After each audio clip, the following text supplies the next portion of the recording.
Bonjour, c'est Dorian, pour ceux qui ne me connaissent pas encore.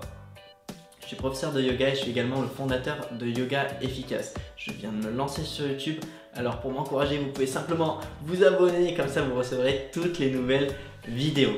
Dans cette vidéo aujourd'hui, je vais vous expliquer les 5 points qui sont similaires entre la création d'un nouveau projet et le yoga.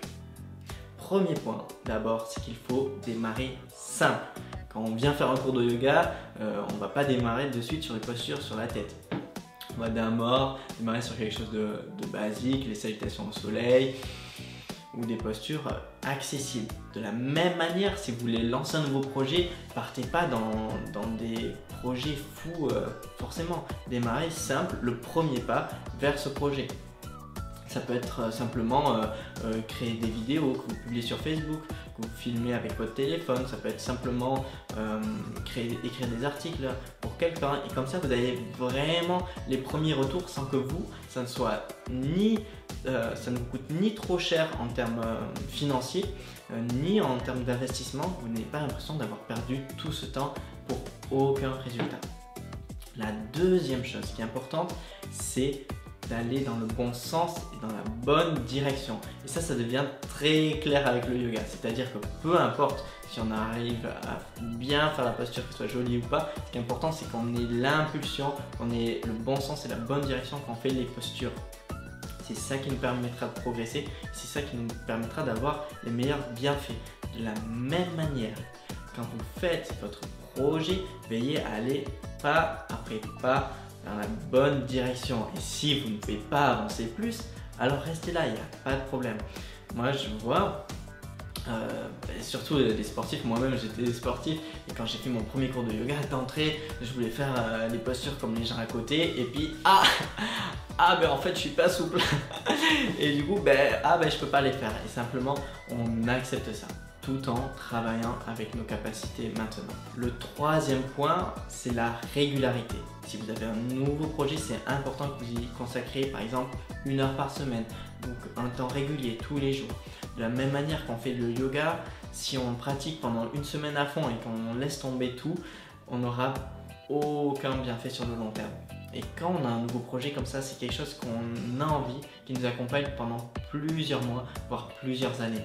Et c'est pour ça que c'est important de construire ça dans la régularité, en s'imposant un temps de travail sur ce projet. Quatrième point, c'est la patience. La patience, ça, mon Dieu, qu'est-ce qu'on le comprend au yoga. On progresse tellement rapidement dans les postures, je veux dire, les bienfaits, on les ressent immédiatement, mais les postures, on ne va pas du jour au lendemain avoir une progression incroyable. J'avais un enseignant qui me disait, on progresse 1% par 1%, si bien qu'on nous-mêmes, on ne peut même pas se rendre compte du progrès, c'est seulement un regard extérieur qui peut se rendre compte du progrès. De la même manière, quand vous avez lancé votre activité, soyez patient, n'imaginez pas avoir des commandes incroyables dès le premier jour ou d'avoir des milliers voire des millions de followers. Soyez patient et sans cesse garder la patience et la détermination et c'est ça qui vous permettra sur le long terme d'avoir peut-être l'audience que vous souhaitez. Au début, on démarre tranquillement et c'est une très bonne leçon que nous apprend le yoga. Enfin, le dernier point, c'est de rester avec la réalité. Ça peut paraître un peu particulier, mais c'est quelque chose qui arrive à toutes les personnes qui veulent créer un nouveau projet. C'est d'entrer, on a plein d'idées, on va faire ceci, on va faire cela. Et des fois, on peut tellement se perdre dans ces projets qu'on fait rien. On dit, ah oui, mais je pourrais faire ça, ah mais j'ai telle idée. Moi, ce que j'ai envie de dire, c'est, t'as cette idée, essaye petit, mais essaye et tu verras, tu pourras faire évoluer. Dans le yoga, on reste toujours avec la réalité du moment présent, la réalité de la posture. Et à un moment, on voit bien, ben oui, je peux pas aller plus loin. Avec mes capacités actuelles, c'est pas possible. Simplement, je vais travailler et petit à petit, je vais avoir plus de profondeur et je pourrai aller plus loin.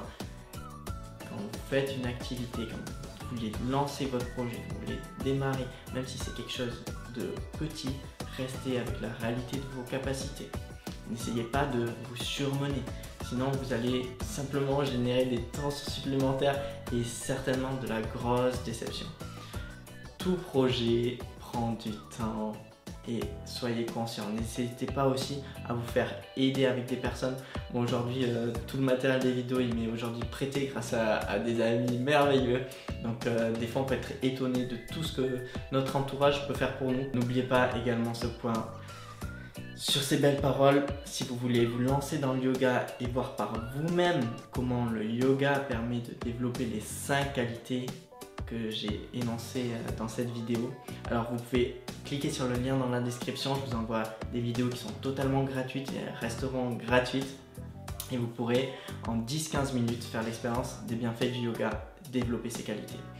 Sur ce, n'oubliez pas de vous abonner pour rien louper des nouvelles vidéos et je vous dis à très vite. Ciao!